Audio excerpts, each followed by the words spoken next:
ഏതായാലും ദുൽഹജ്ജ് മാസത്തിലെ വളരെ സുപ്രധാനമായ പവിത്രമായ ഒരു ദിവസമാണ് ദുൽഹജ്ജ് മാസത്തിലെ 9-10 ദിവസങ്ങൾ. അതായത് അറഫയും പെരുന്നാളിന്റെ സുദിനവും വളരെ മഹത്വമുള്ളതാണ്, പ്രധാനപ്പെട്ടതാണ്. മക്കയിൽ നിന്ന് ഏകദേശം 22 കിലോമീറ്റർ ദൂരത്ത്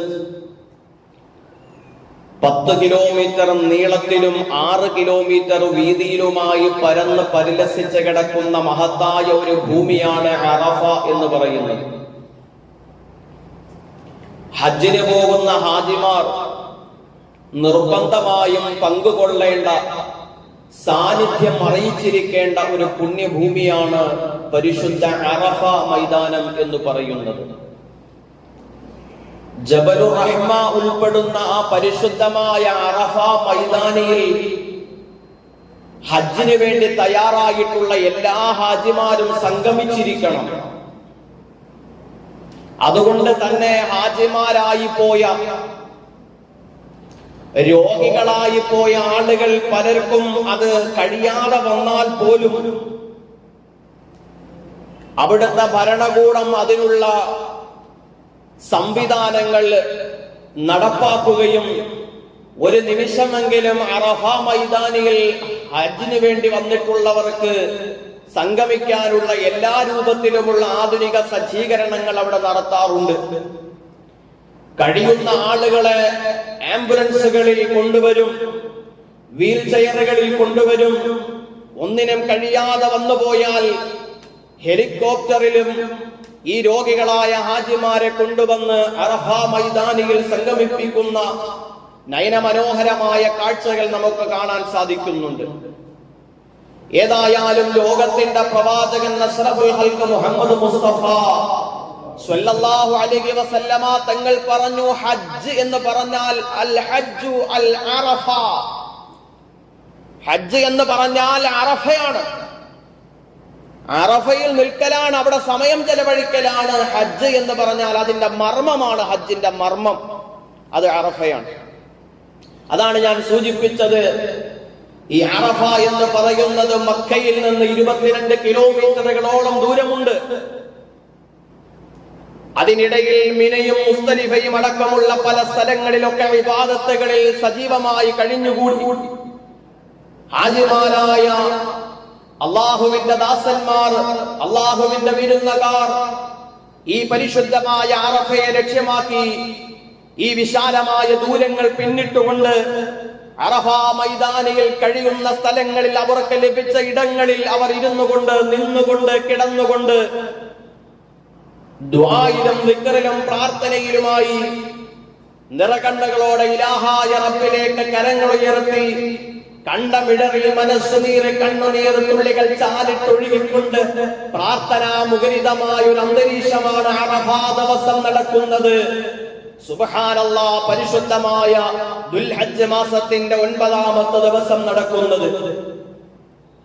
ആ ദിവസത്തിലാണ് ലോകത്തിന്റെ പ്രവാചകൻ സയ്യിദുനാ റസൂലുള്ളാഹി സ്വല്ലല്ലാഹു അലൈഹി വസല്ലമ തങ്ങൾ പറഞ്ഞു, ഏറ്റവും കൂടുതൽ ആളുകൾക്ക് അല്ലാഹു തആല നരകമോചനം കൊടുക്കുന്നത് ദുൽഹജ്ജ് 9ന്റെ അറഫ സുദിനത്തിലാണ്. അന്ന് അല്ലാഹുവിനോട് നരകമോചനം തേടുന്ന എല്ലാവർക്കും അല്ലാഹു നരകമോചനം കൊടുക്കുമത്രേ.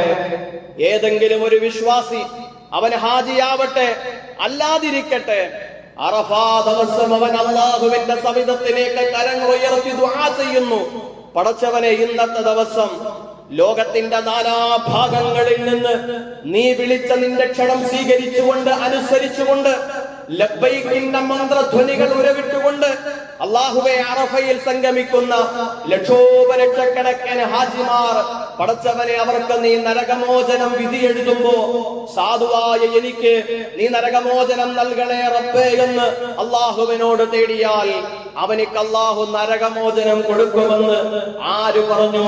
ലോകത്തിന്റെ നേതാവ് മുഹമ്മദ് മുസ്തഫ സ്വല്ലല്ലാഹു അലൈഹി വസല്ലം. അന്നത്തെ ദിവസത്തിലെ പ്രാർത്ഥനയാണ് അത്ര ഏറ്റവും നല്ല പ്രാർത്ഥന എന്നും പറഞ്ഞു വെച്ചു സയ്യിദുനാ മുഹമ്മദ് റസൂലുള്ളാഹ്. ഖൈറു ദുആ, ഏറ്റവും നല്ല ദുആ അന്നത്തെ ദുആയാണ്. അതായത് വരുന്ന ബുധനാഴ്ച ദിവസത്തെ നമ്മുടെ അറഫയുടെ ദിവസത്തെ കാര്യമായി പറയുന്നത്. ഈ അറഫ എന്ന് പറയുന്നത് ഹാജിമാർ സംഗമിക്കുന്ന ഒരു ഭൂമി എന്ന് മാത്രമല്ല, അതിന് ധാരാളം മഹത്വങ്ങളുണ്ട്. ആ അറഫ എന്ന വാക്കിന്റെ അർത്ഥം തന്നെ അറിവ്, തിരിച്ചറിവ് എന്നാണ് അതിന്റെ അർത്ഥം. പരസ്പരം തിരിച്ചറിഞ്ഞ സ്ഥലം. എന്താണ് അവിടെ വെച്ച് തിരിച്ചറിഞ്ഞത്? ധാരാളം അർത്ഥങ്ങളുണ്ട് അതിന്. മഹാനായ സയ്യിദുനാ ആദം നബി അലൈഹിസ്സലാം അല്ലാഹുവേ ചില പരീക്ഷണങ്ങൾക്ക് വിധേയനായി സ്വർഗത്തിൽ നിന്ന് അല്ലാഹു തആല ഭൂമിയിലേക്ക് മാറ്റിയല്ലോ. ഭൂമിയിലേക്ക് വന്നല്ലോ സയ്യിദുനാ ആദം നബി അലൈഹിസ്സലാം.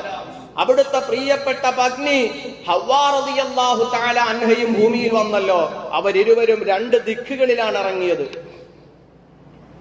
പ്രിയപ്പെട്ട ഭാര്യയ്ക്ക് ഭർത്താവിനെ കാണണം. ഭർത്താവിന്റെ മനസ്സ് നിറച്ച് പാപത്തെ കുറിച്ചുള്ള ചിന്ത, പടച്ചവന്റെ കോപം എന്നിലുണ്ടായിപ്പോയി എന്നതിന്റെ വിഷമം. ആദം നബി അലൈഹിസ്സലാം കരഞ്ഞു കലങ്ങിയ കണ്ണുകളുമായി വർഷങ്ങളോളം പശ്ചാത്താപത്തോടെ ഭൂമിയിൽ അലഞ്ഞു തിരിഞ്ഞു നടക്കാണ്. മഹാനായ ആദം നബി അലൈഹിസ്സലാം പരിശുദ്ധമായ മക്കയിൽ വന്നപ്പോ ആ മക്കയിൽ വെച്ച് അറഫാ മൈതാനിയുടെ വിശാലമായ നീണ്ടു കിടക്കുന്ന വഴിത്താരകളിൽ ഒരിടത്ത് മഹതിയായ ഹവ്വാ റളിയല്ലാഹു തആല അൻഹയെ കണ്ടുമുട്ടുകയാണ് പരസ്പരം. ആദവും ഹവ്വയും പരസ്പരം കണ്ടുമുട്ടി അവർ തിരിച്ചറിഞ്ഞ ഒന്നിച്ച സ്ഥലത്തിന്റെ പേര് പരിശുദ്ധ അറഫ. ലോകത്തെ ഏത് മനുഷ്യനും ആ മണ്ണിലെത്തിയാൽ അവൻ ഒന്ന് തിരിച്ചറിയും, എല്ലാം അള്ളാഹുവിൻ്റെത് മാത്രമാണ്, പടച്ചവനാണ് കാര്യങ്ങൾ തീരുമാനിക്കുന്നത് എന്ന് ഒരു മനുഷ്യന് തിരിച്ചറിയണമെങ്കിൽ അവൻ അറഫയിൽ നിന്നാൽ മതി. അതാണ് അറഫ. തിരിച്ചറിവിന്റെ സ്ഥലമാണ് അറഫ. അല്ലേ? ഒരു ഹാജി എടുത്തു നോക്കിയേ, അവൻ ധരിച്ചിരിക്കുന്ന വസ്ത്രം, എല്ലാവരുടെയും വസ്ത്രം ഒരുപോലത്തെ വസ്ത്രം. കാശുള്ളവൻ വില കൂടിയ പട്ട് ധരിച്ചിട്ടോ, കോടീശ്വരൻ സ്വർണ്ണ നൂലുകൾ കൊണ്ട് നെയ്യപ്പെട്ട വസ്ത്രങ്ങൾ ധരിച്ചുകൊണ്ടോ, രാജാവ് രാജാവിന്റെ പ്രൗഢി വിളിച്ചറിയിക്കുന്ന വസ്ത്രം ധരിച്ചുകൊണ്ടോ അല്ല വരുന്നത്. എല്ലാവർക്കും നിശ്ചയിക്കപ്പെട്ട ഒരേപോലത്തെ വളരെ വില കുറഞ്ഞ വസ്ത്രം ധരിച്ചുകൊണ്ട് വേഷഭൂഷാദികൾ, ഭാഷവ്യത്യാസങ്ങൾ, നിറവ്യത്യാസങ്ങൾ ഒന്നിനും അവിടെ പ്രാധാന്യമില്ല. ഇല്ലാ ബിത്തഖ്വല്ലാഹ്. നിങ്ങളിൽ ആർക്കാണോ സൂക്ഷ്മത അവനിക്കാണ് അവിടെ പരിഗണന. അങ്ങനെ എല്ലാ മനുഷ്യരും ഒരേ വേഷത്തിലും ഒരേ സ്വരം എല്ലാവർക്കും. അങ്ങനെ സംഗമിക്കുന്ന ആ ഭൂമിയിൽ വെച്ച് അവൻ തിരിച്ചറിയും, പടച്ചവനെ ഞാൻ എത്ര വലിയ ഉന്നതിയിലുള്ളവനാണെങ്കിലും ഞാൻ ഇങ്ങനെയൊക്കെ ആണല്ലോ ആവേണ്ടതെന്ന് അവൻ തിരിച്ചറിയും. ഞാൻ ആകാശത്തിലൂടെ പറന്നവനും ജലത്തിന്റെ മുകളിലൂടെ സഞ്ചരിച്ചവനും ഞാൻ ഒരുപാട് അംഗരക്ഷകർക്കിടയിൽ നടന്നവനും എല്ലാം ഒക്കെ ശരി തന്നെയാണ്. പക്ഷേ ഒരു മനുഷ്യൻ തിരിച്ചറിയും അറഫയിൽ നിൽക്കുമ്പോ എല്ലാം അള്ളാഹു ആണ് എന്ന് തിരിച്ചറിയുന്ന ആ ഭൂമികയുടെ പേര് കൂടിയാണ് പരിശുദ്ധ അറഫ. മഹാനായ ഇബ്രാഹിം നബി അലൈഹിസ്സലാം അവിടുന്ന് അള്ളാഹുവിന്റെ സന്ദേശത്തെ, തിരുസ്വപ്നത്തെ തിരിച്ചറിഞ്ഞ ദിവസം, സ്ഥലം അതാണ് പരിശുദ്ധമായ അറഫ. ചുരുക്കി പറഞ്ഞാൽ ഈ ഭൂമി ലോകത്തൊരു മനുഷ്യൻ പിറന്നു വീണാൽ അവൻ ആയിരക്കണക്കിന് ആഗ്രഹങ്ങൾ അല്ലാഹുവിനോട് ചോദിക്കുമ്പോ അവൻ ചോദിക്കേണ്ട ഒരു കാര്യം കൂടിയുണ്ട്, പടച്ചവനെ നീ എനിക്ക് വീട് തന്നാലും വാഹനം തന്നാലും ഇണ തന്നാലും മക്കളെ തന്നാലും അല്ലാഹുവേ എനിക്ക് നീ അറഫയുടെ നൃത്തം കൂടി പൂർത്തിയാക്കണേ അല്ലാഹ്.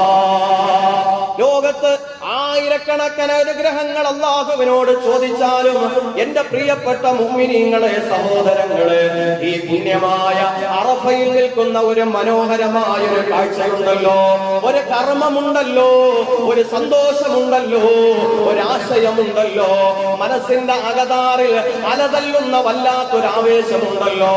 അത് പരിശുദ്ധമായ അറഫ മൈതാനിയിൽ അല്ലാഹുവേ എന്റെ ആയുസ് തീരുന്നതിന് മുമ്പ്, എന്റെ ആരോഗ്യം കത്തിത്തീരുന്നതിന് മുമ്പ് എനിക്ക് അറഫയിൽ നിൽക്കാനുള്ള കഴിവ് തരണേ അല്ലാഹ് എന്ന് ദുആ ചെയ്യേണ്ട ഒരു സന്ദർഭം കൂടിയാണ്. മാത്രമല്ല അറഫ മൈതാനിയിലാണ് ലോകത്തിന്റെ പ്രവാചകൻ ഹിജറ 10-ാം വർഷത്തിൽ അവസാനത്തെ ഹജ്ജിന് വേണ്ടി ലോകത്തിന്റെ പ്രവാചകൻ കടന്നു വന്നപ്പോ അറഫ മൈതാനിയിൽ നിന്നുകൊണ്ടാണ് ആയിരക്കണക്കിന് ആയിരക്കണക്കിന് സ്വഹാബാക്കളെ സാക്ഷി നിർത്തിക്കൊണ്ട് ലോകത്ത് ഇന്ന് വരെ ഒരു മനുഷ്യാവകാശ സംഘടനയ്ക്കോ ഒരു മനുഷ്യാവകാശങ്ങൾക്കും പ്രഖ്യാപിക്കാൻ കഴിയാത്ത പ്രഖ്യാപനങ്ങൾ ലോകത്തോട് ലോകത്തിന്റെ പ്രവാചകൻ കാലേക്കൂട്ടി കാലോചിതമായി പ്രഖ്യാപിച്ച ദിവസം കൂടിയാണ് യൗമുൽ അറഫ.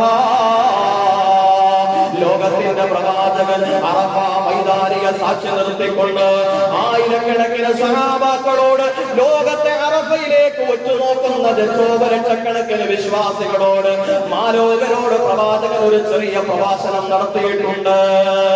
ഇന്നും അങ്ങനെയാണ്. ഹജ്ജിന്റെ വേള എത്തുമ്പോ സൗദി അറേബ്യയുടെ ഭരണകൂടം അറഫയിൽ പ്രഭാഷണം നടത്തേണ്ട പ്രധാനപ്പെട്ട ആളെ പ്രഖ്യാപിക്കും. എന്നിട്ട് ലോകത്ത് മുഴുവൻ അത് വിളംബരം ചെയ്യും. ഇന്നയാളാണ് അറഫയിൽ പ്രഭാഷണം നടത്തുക. അറഫ പ്രഭാഷണം അത് വല്ലാത്തൊരു ലോകം ഉറ്റുനോക്കുന്ന ഒരു വല്ലാത്ത ലോകത്താകമാനമുള്ള മുസ്ലിമീങ്ങളെ പ്രതിദാനം ചെയ്തുകൊണ്ട് അറഫ ദിവസം ആ അറഫ മൈതാനിൽ നടക്കുന്ന ഒരു വലിയ പ്രഭാഷണമുണ്ട്. അത് ലോകം മുഴുവനും ശ്രദ്ധിക്കും. ഇസ്ലാമിന്റെ ആശയം അവിടെ പ്രഖ്യാപിക്കും.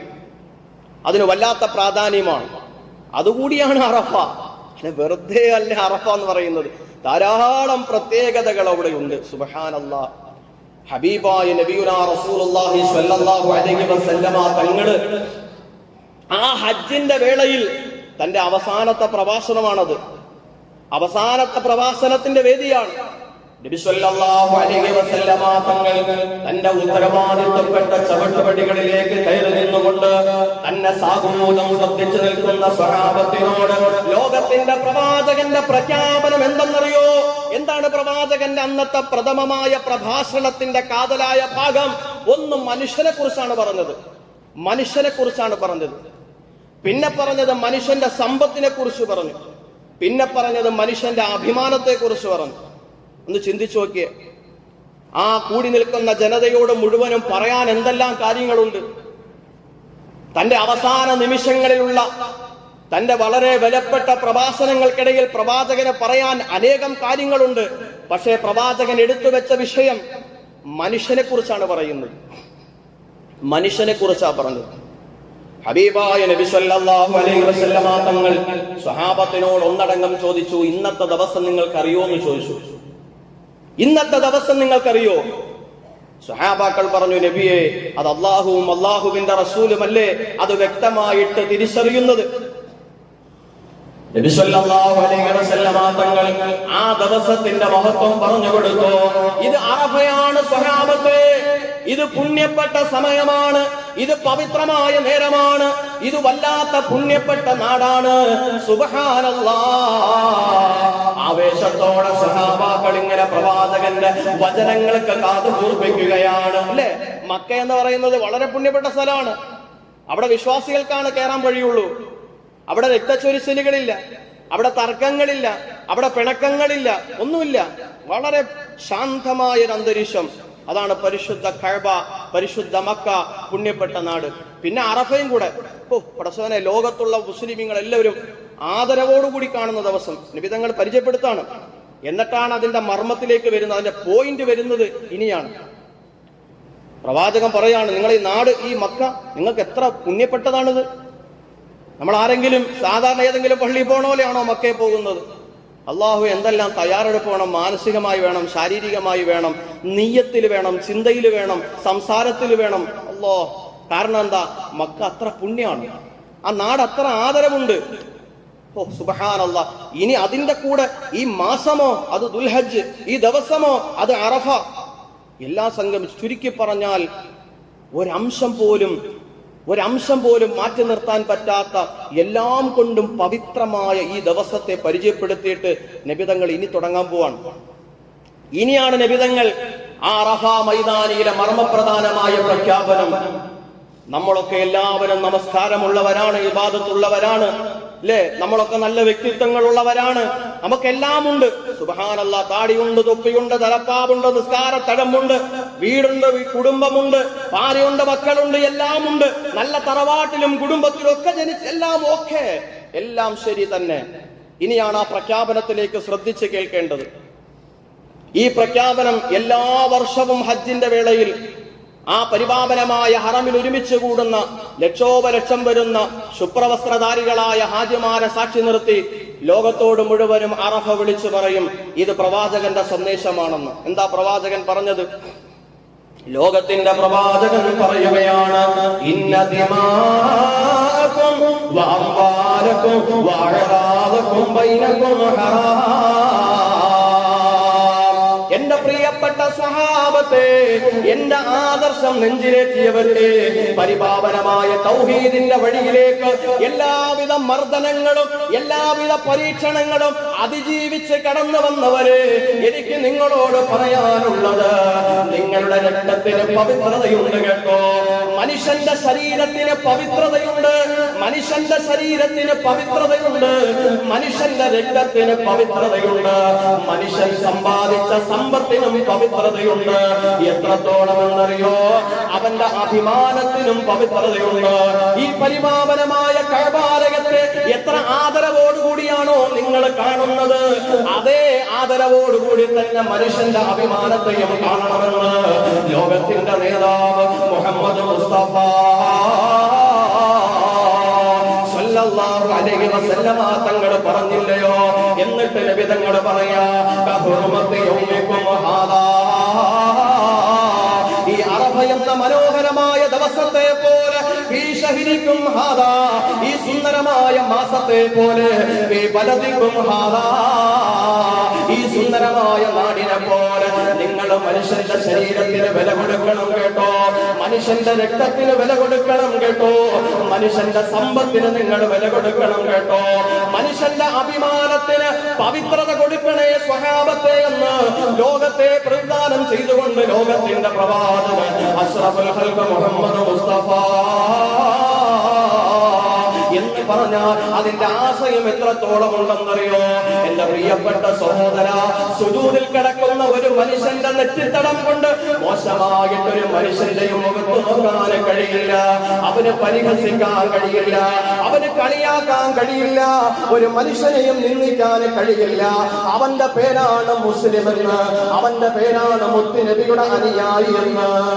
അല്ലാഹു തൗഫീഖ് നൽകട്ടെ. പരിഹാസം, കളിയാക്കൽ, അവന്റെ കുടുംബത്തിലെ നിഷ്ക്രിയമായ മോശപ്പെട്ട കാര്യങ്ങൾ എടുത്തു വെച്ച് ടൗണിലും കമ്പോളത്തിലും കടകളിലൊക്കെ ഇരുന്ന് വർത്താനം പറയാ, എത്ര മോശം! ഇതുപോലെ ലോകത്ത് വൃത്തികെട്ട മോശപ്പെട്ട ഒരു കാര്യം ഇനി ഉണ്ടാകാനില്ല എന്നാണ് ദീൻ പഠിപ്പിക്കുന്നത്. ചിന്തിച്ചു, ഇത്രയും വൃത്തികെട്ട കാര്യം വ്യഭിചാരമാണോ? നിസ്കാരമില്ല നടക്കുന്നതിനെ കുറിച്ചാണോ? അല്ല പറഞ്ഞത്. അല്ല മനുഷ്യരെ, ഇനി നിസ്കാരം ഉണ്ടെങ്കിലും ഇല്ലെങ്കിലും, ഹജ്ജിന് പോയവനാണെങ്കിലും പോകാത്തവനാണെങ്കിലും, കോടാനുകോടിക്കണക്കിന് രൂപകൾ വാരിക്കൊടുത്ത് ആയിരക്കണക്കിന് വിധവകളെ കെട്ടിച്ചവനാണെങ്കിലും ആരുമായിക്കോട്ടെ, പറയുന്നത് ഇത്രയേ ഉള്ളൂ: മനുഷ്യന് വില കൊടുക്കണം, മനുഷ്യന്റെ അഭിമാനത്തിന് പ്രാധാന്യം കൊടുക്കണം, അവന്റെ സമ്പത്തിന് പ്രാധാന്യം കൊടുക്കണം എന്നാണ് അറഫയിൽ പ്രസംഗിച്ചത്. സുബ്ഹാനല്ലാഹ്. അവൻ അങ്ങനെയല്ലയോ? അവൻ ഇങ്ങനെയല്ലയോ? അവൻ ഇങ്ങനെ നടക്കുന്നവനല്ലയോ? അവൻ എങ്ങനെയാണ് പണമുണ്ടാക്കിയത്? അവൻ എങ്ങനെയുള്ളവനായിരുന്നു എന്ന് എനിക്കറിയാം, എനിക്കറിയാവുന്നതുപോലെ നിങ്ങൾക്കറിയില്ല. സുബ്ഹാനല്ലാഹ്. ആ സമയത്ത് നാവിന്റെ നീളമളന്നാൽ ഈ ഭൂമിയോളം വരും. എന്തഭിമാനം!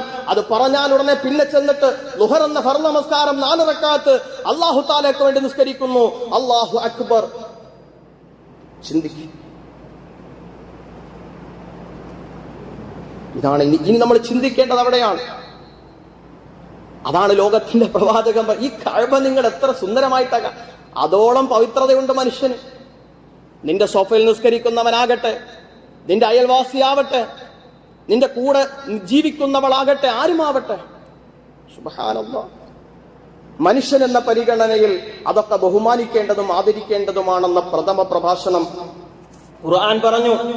ഖുർആൻ പറഞ്ഞു. യാ അയ്യുഹല്ലദീന ആമനൂ ലാ യസ്ഖർ ഖൗമുൻ മിൻ ഖൗമിൻ. ഒരു സമൂഹത്തെയും നിങ്ങൾ പരിഹസിക്കരുത്. ലോകത്തെ ഏറ്റവും വലിയ തീ പോലെ പടർന്ന ഒരു കാട്ടുതീ എന്ന് പറയുന്നത് പരിഹാസമാണെന്നാണ് ഞാൻ മനസ്സിലാക്കുന്നത്. ലോകത്തെ ഏറ്റവും വലിയ കാട്ടുതീ, അത് അണയ്ക്കാൻ കഴിയില്ല, അതിങ്ങനെ പടർന്നു പോകും. അത് പരിഹാസമാണ്. ഖുർആൻ ആത്യന്തികമായി അതിനങ്ങ് അടച്ചു വെച്ചു. പരിഹാസം വേണ്ടെന്ന. ചിലർക്കതൊരു തമാശയാണ്. പരിഹസിക്കുക അതൊരു തമാശ. കൂട്ടുകാരാണെങ്കിലും പരിഹസിക്കുക. അല്പം പണം കുറഞ്ഞു പോയ കുടുംബക്കാരനാണെങ്കിൽ അവനെ പരിഹസിക്കുക. ഞാൻ നിന്നോട് അന്നേ പറഞ്ഞില്ലയോടാ ഇങ്ങനെ, നീ ഇങ്ങനെ ആയിരുന്നെങ്കിൽ ഇങ്ങനെയായി, എന്റെ വാക്ക് നീ കേൾക്കാത്തതുകൊണ്ടാണ് നീ ഇപ്പൊ ഇങ്ങനെ ജീവിക്കുന്നത്. വലിയ അഭിമാനിയായി പറയുന്നവൻ വലിയ അഭിമാനി. അവനെ നിസ്സാരവൽക്കരിക്കുക, പരിഹസിക്കുക. ലാ യസ്ഹർ ഖൗമുൻ മിൻ ഖൗമിൻ അസാ യകൂനു ഖൈറൻ മിൻഹും. നിന്നെക്കാളും നിമിഷ നേരം കൊണ്ട് അവനെ ഉന്നതനാക്കാൻ അല്ലാഹുവിന് കഴിയും. പരിഹാസം വേണ്ട എന്ന് പരിശുദ്ധ ഖുർആൻ. നിങ്ങൾക്കറിയോ, ഒരു പാർട്ടി ഉണ്ടാക്കണമെങ്കിൽ എത്ര കഷ്ടപ്പാടുണ്ട്. ഇനിയിപ്പോ ഞാൻ പാർട്ടി രൂപീകരിക്കാൻ പോകത്തൊന്നും പറയണ്ട. ഞാനൊരു സൗഹൃദ സംഭാഷണത്തിൽ ചോദിക്കുകയാണ്, ഒരു പാർട്ടി ഉണ്ടാക്കണമെങ്കിൽ എത്രത്തോളം പ്രയത്നം ആവശ്യമായിരിക്കും അല്ലെ? അതിന് മെമ്പർ വേണം, അതിന് പ്രസിഡന്റ് വേണം, അതിന് സെക്രട്ടറി വേണം, പിന്നെ അതിന് കൊടി വേണം, പിന്നെ ആശയങ്ങൾ വേണം. എത്ര ദിവസം എടുക്കും നിങ്ങളൊന്ന് പറയും? കുറഞ്ഞതൊരു മാസം എടുക്കൂ. ഇനി അതിന് അനുയായികളെ ഒപ്പിക്കണ്ടേ? ഞാനിപ്പോ ഒരു പാർട്ടി ഉണ്ടാക്കാൻ പോകണം, അപ്പൊ എനിക്ക് അനുയായികളില്ല, ഞാൻ ഒറ്റയ്ക്കിരുന്ന് പറഞ്ഞിട്ട് കാര്യമുണ്ടോ? അനുയായികൾ വേണം. എത്ര സമയമെടുക്കും? എന്നാൽ വെറും 4 ദിവസം കൊണ്ട് ഇന്ന് നമ്മൾ ഈ ഇന്ത്യ മഹാരാജ്യത്തെ കാണുന്ന സർവാധിപത്യമുള്ള സർവ പാർട്ടിക്കാരെയും കവച്ചു വെക്കുന്ന, സർവ അനുയായികളെയും കവച്ചു വെക്കുന്ന 18 മില്യണോളം വരുന്ന ആളുകളെ സമ്പാദിക്കാൻ ഒരു പാർട്ടിക്ക് കഴിഞ്ഞു, ഒരു സംഘടനയ്ക്ക് കഴിഞ്ഞു, ഒരു ആശയത്തിന് കഴിഞ്ഞു. ആ ആശയം രൂപപ്പെട്ടത് പരിഹാസത്തിന്റെ പിന്നിലാണ്. വെറും 4 ദിവസം. അതിന്റെ പേര് കേട്ടാൽ നിങ്ങൾ ചിലപ്പോൾ എന്നെ കളിയാക്കും. അതിന്റെ പേര് കേട്ടാൽ നിങ്ങൾ എന്നെ കളിയാക്കും. അതിന്റെ പേര് CJP എന്നാണ്. BJP അല്ല, CJP. അതിന്റെ പേരിങ്ങനെയാണ്, ക്രോക്രോച്ച് ജനതാ പാർട്ടി. പാറ്റയുടെ പാർട്ടി എന്ന അർത്ഥം. പാറ്റ നിങ്ങളുടെ നാട്ടിൽ എന്താ പറയുന്ന അറിയില്ല. പാറ്റ, അതാണ് ആ പാർട്ടിയുടെ സംഘടനയുടെ പേര്. എത്ര ലക്ഷം ആളുകളുണ്ട്? 4 ദിവസം 18 മില്യൺ ആളുകൾ 4 ദിവസം കൊണ്ട്. അതെങ്ങനെയാ വന്നേന്നറിയും? ഈ കഴിഞ്ഞു പോയ 2026 മെയ് 15-ാം തീയതി നമ്മുടെ രാജ്യത്തിന്റെ പരമോന്നതമായ കോടതിയിൽ ഒരു കേസ് വാദം നടക്കുകയാണ്. വ്യാജ ബിരുദങ്ങൾ നിർമ്മിക്കുന്ന ആളുകളെ കുറിച്ച് ഒരു കേസ് നടക്കുകയാണ്. ആ കേസിന്റെ വിചാരണ നടന്നുകൊണ്ടിരിക്കുന്ന സമയത്ത് ആ കേസ് കൈകാര്യം ചെയ്യുന്ന ചീഫ് ജസ്റ്റിസ് സൂര്യകാന്ത് എന്ന് പറയുന്ന വ്യക്തി, അദ്ദേഹം ഈ വ്യാജ ബിരുദങ്ങൾ നിർമ്മിക്കുന്ന ആ കേസിന്റെ വിചാരണക്കിടയിൽ ലോകത്ത് തൊഴിലില്ലായ്മ കൊണ്ട് കഷ്ടപ്പെടുന്ന യുവാക്കളെ കുറിച്ച് പരിഹാസപരമായൊരു വാക്ക് പറഞ്ഞു. ജോലിയും കൂലിയും ഇല്ലാതെ നടക്കുന്ന യുവാക്കൾ അവർ പാറ്റകളെ പോലെയാണ് എന്ന് പറഞ്ഞു. നിസ്സാരമായൊരു കാര്യം. സുബ്ഹാനല്ലാഹ്, നിങ്ങൾ സോഷ്യൽ മീഡിയകൾ കൈകാര്യം ചെയ്യുന്നവരാണെങ്കിൽ നിങ്ങൾക്കത് മനസ്സിലാവും. ഒരു കാട്ടുതീകൾ പോലെ രാജ്യങ്ങളൊക്കെ കടന്നുപോയി.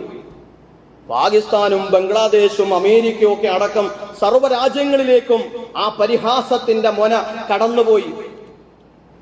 യുവാക്കളൊക്കെ പാർട്ടിയുടെ വേഷം ധരിച്ചിട്ട് പുതിയൊരു പാർട്ടി രൂപീകരിച്ചു, CJP. പുതിയ രീതി. സുബ്ഹാനല്ലാഹ്, പരിഹാസത്തിന് മറുപടി പറയാൻ ലോകത്തുള്ള മുഴുവനും ആളുകളും ഒന്നിക്കാൻ വെറും 4 ദിവസം എടുത്തോളൂ. വർഷങ്ങളോളം കഷ്ടപ്പെട്ട് പാടുപെട്ട് രക്തം കൊടുത്ത് സമയം കൊടുത്ത് ജീവിതം കൊടുത്ത് പടുതുയർത്തിയ പാർട്ടികളെക്കാൾ സംഘടനകളെക്കാൾ 4 ദിവസം കൊണ്ട് പരിഹാസത്തിന്റെ പേരിൽ ഒരു വലിയ സംഘടന രൂപപ്പെട്ടു വന്നു. ഇന്ന് ഈ രാഷ്ട്രം ഭരിച്ചുകൊണ്ടിരിക്കുന്ന ആളുകൾ അതിനെ നിരോധിക്കാൻ രാപ്പകലന്തിയോളം കഷ്ടപ്പെട്ടുകൊണ്ടിരിക്കുക. ആദ്യം അവരുടെ അക്കൗണ്ട് പൂട്ടി, സുബ്ഹാനല്ലാഹ്, വീണ്ടും ആള് കൂടി, അടുത്ത അക്കൗണ്ട് പൂട്ടി, അപ്പൊ വീണ്ടും ഒരു തുടങ്ങാണ്. ഞാനിത് പറഞ്ഞതിന്റെ ആശയം എന്താ നിങ്ങൾ മനസ്സിലായോ? അതായത് പരിഹാസം എന്ന് പറയുന്നത് ഖുർആൻ നിരോധിച്ചൊരു വിഷയമാണ്. അത് വല്ലാത്തൊരു അപകടമാണത്. വല്ലാത്ത വെറുപ്പാണ് പടച്ചവൻ. അവനെ അള്ളാഹു താഴ്ത്തുകയും അവൻ പരിഹസിച്ചവനെ അള്ളാഹു ഉയർത്തുകയും ചെയ്യും. ഒരാളൊന്ന് കൂടുതൽ കഷ്ടപ്പെട്ടാൽ അവനെ പരിഹസിക്കുക, ഒരാൾക്കത്തെ പണമായാൽ അവനെ പരിഹസിക്കുക, അവന്റെ ഭാര്യയെ പരിഹസിക്കുക, അവന്റെ മക്കളെ പരിഹസിക്കുക, സുബ്ഹാനല്ലാഹ്, അവന്റെ ജീവിതത്തെ പരിഹസിക്കുക. അതൊരിക്കലും നമുക്ക് ചെയ്യാൻ സാധ്യമല്ല എന്നാണ് പ്രഥമ പ്രഭാഷണത്തിലൂടെ ലോകത്തിന്റെ പ്രവാചകൻ പറഞ്ഞത്. അങ്ങനെ എങ്ങാനും സംഭവിച്ചു പോയാൽ അതൊരു കാട്ടുതീ പോലെ അതിന്റെ അപകടം ഇങ്ങനെ പടുത്തുയർത്തപ്പെടും, അതിങ്ങനെ ഉയർന്നു പൊങ്ങും, അത് നാശത്തിലേക്ക് കൊണ്ടുവരും എന്നുകൂടി ഓർമ്മപ്പെടുത്തി. സുബ്ഹാനല്ലാഹ്. എന്നിട്ട് ലോകത്തിന്റെ പ്രവാചകൻ പറയുകയാണ്, ഇന്ന അക്രമക്കും ഇൻദല്ലാഹി അത്ഖാകും. നിങ്ങളിൽ അറബിക്ക് അനറബിയേക്കാൾ സ്ഥാനമില്ല. വെളുത്തിരിക്കുന്നവനായതുകൊണ്ട് കറുത്തവനേക്കാളും സ്ഥാനമില്ല. കറുത്തവനായതുകൊണ്ട് വെളുത്തവനേക്കാളും സ്ഥാനമില്ല.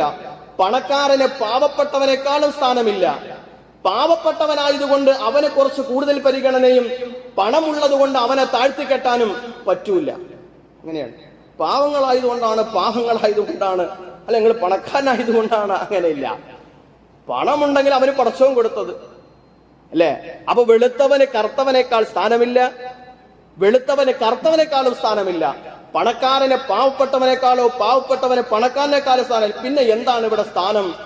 എന്നിട്ടാണ് നബിതങ്ങൾ പറയുന്നത്, ഇല്ലാ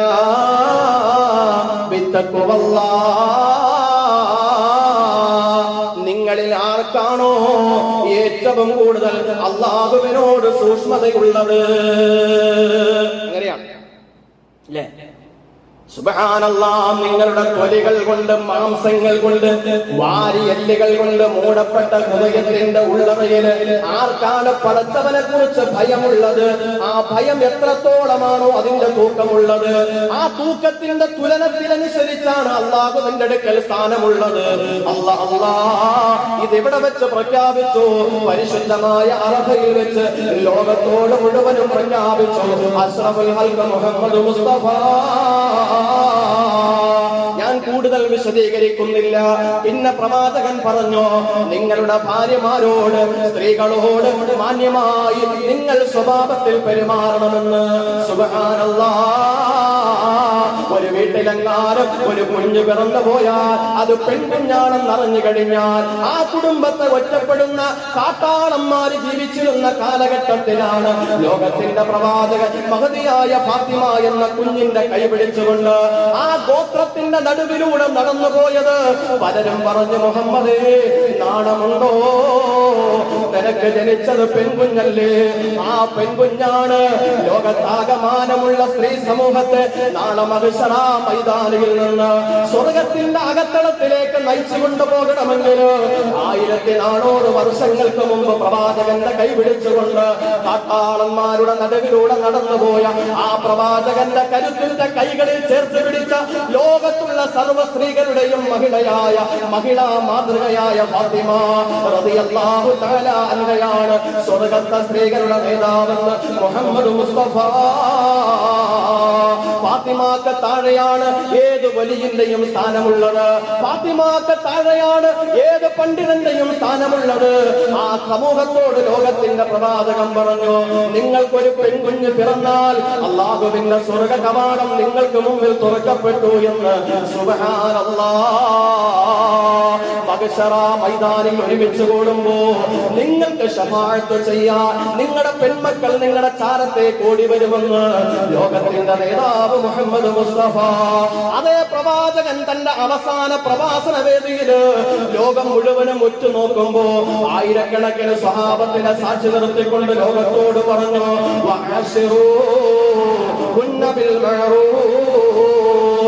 നിങ്ങളുടെ ഭാര്യമാർ നിങ്ങളുടെ അടിമകളാണെന്ന് കരുതരുതേ. ഭാര്യമാരെന്ന് പറഞ്ഞാൽ നമ്മൾ അടിമകളാണ്. അവിടെ നമ്മൾ പറഞ്ഞാൽ കേൾക്കണം, പറഞ്ഞാലേ കേൾക്കണം. അല്ല, നമ്മളെ അടിമയാണ് എന്ന് വിചാരിക്കരുത്. ഞാനാണ് സർവാധിപതി, അവളുടെ സർവാധിപതി ഞാനാണ്. അത് നമ്മുടെ ഭാര്യയാണെങ്കിലും അയലത്തെ പെണ്ണാണെങ്കിലും നാട്ടിലുള്ളവളാണെങ്കിലും സ്ത്രീ എന്നതിന് പ്രത്യേക പരിഗണനയുണ്ട്. അതൊരു വല്ലാത്തൊരു ഒരു കൺസൾട്ടാണത്. അവർക്ക് ചിലപ്പോൾ പ്രത്യേക ബസ്സൊക്കെ ഉണ്ടാവും, അവർക്ക് പ്രത്യേക ആട്ടോയൊക്കെ ഉണ്ടാവും. അതൊക്കെ നടക്കും. അന്ന് പിന്നെ കണ്ടിട്ടൊന്നും കാര്യമില്ല. പുരുഷ കമ്മീഷൻ ഇല്ലയോ, സ്ത്രീ കമ്മീഷൻ മാത്രമേ ഉള്ളൂ, പുരുഷ കമ്മീഷൻ ഒന്നും ഇല്ലയോ എന്നൊന്നും ചോദിച്ചിട്ട് കാര്യമില്ല. വഅശ്റുഹുന്ന ബിൽ മഅറൂഫ്. സ്ത്രീകളോട് മാന്യമായി പെരുമാറണം. സുബ്ഹാനല്ലാഹ്. അതിനാണ് കൂലി, അതിനാണ് പ്രതിഫലം. അവനെയാണ് അല്ലാഹു യഥാർത്ഥ മുഅ്മിനായി പരിഗണിക്കുകയുള്ളൂ. നിങ്ങളിൽ ഏറ്റവും നല്ല വിശ്വാസി ആരാണെന്ന് ചോദ്യമുണ്ട്. ഏറ്റവും നല്ല മുസ്ലിം, ഏറ്റവും നല്ല വിശ്വാസി ആരാണെന്ന് ചോദിച്ചു. അപ്പോൾ നബി സല്ലല്ലാഹു അലൈഹി വസല്ലമ തങ്ങൾ മറുപടി പറയാണ്, കൃത്യമായി നിസ്കരിക്കുന്നവനാണ് ഏറ്റവും നല്ല മുസ്ലിം എന്നല്ല. അവന്റെ കൂടെ ജീവിക്കുന്ന ഭാര്യയോട് ഏറ്റവും സ്നേഹത്തോടെ മര്യാദയോടെ നല്ല ഭാഷയിൽ പെരുമാറി സംസാരിച്ച് നല്ല രീതിയിൽ ആ കുടുംബജീവിതം നയിക്കുന്നവൻ ഏറ്റവും നല്ല വിശ്വാസി എന്ന് ലോകത്തോട് പറഞ്ഞു മുഹമ്മദ് മുസ്തഫ സല്ലല്ലാഹു അലൈഹി വസല്ലം.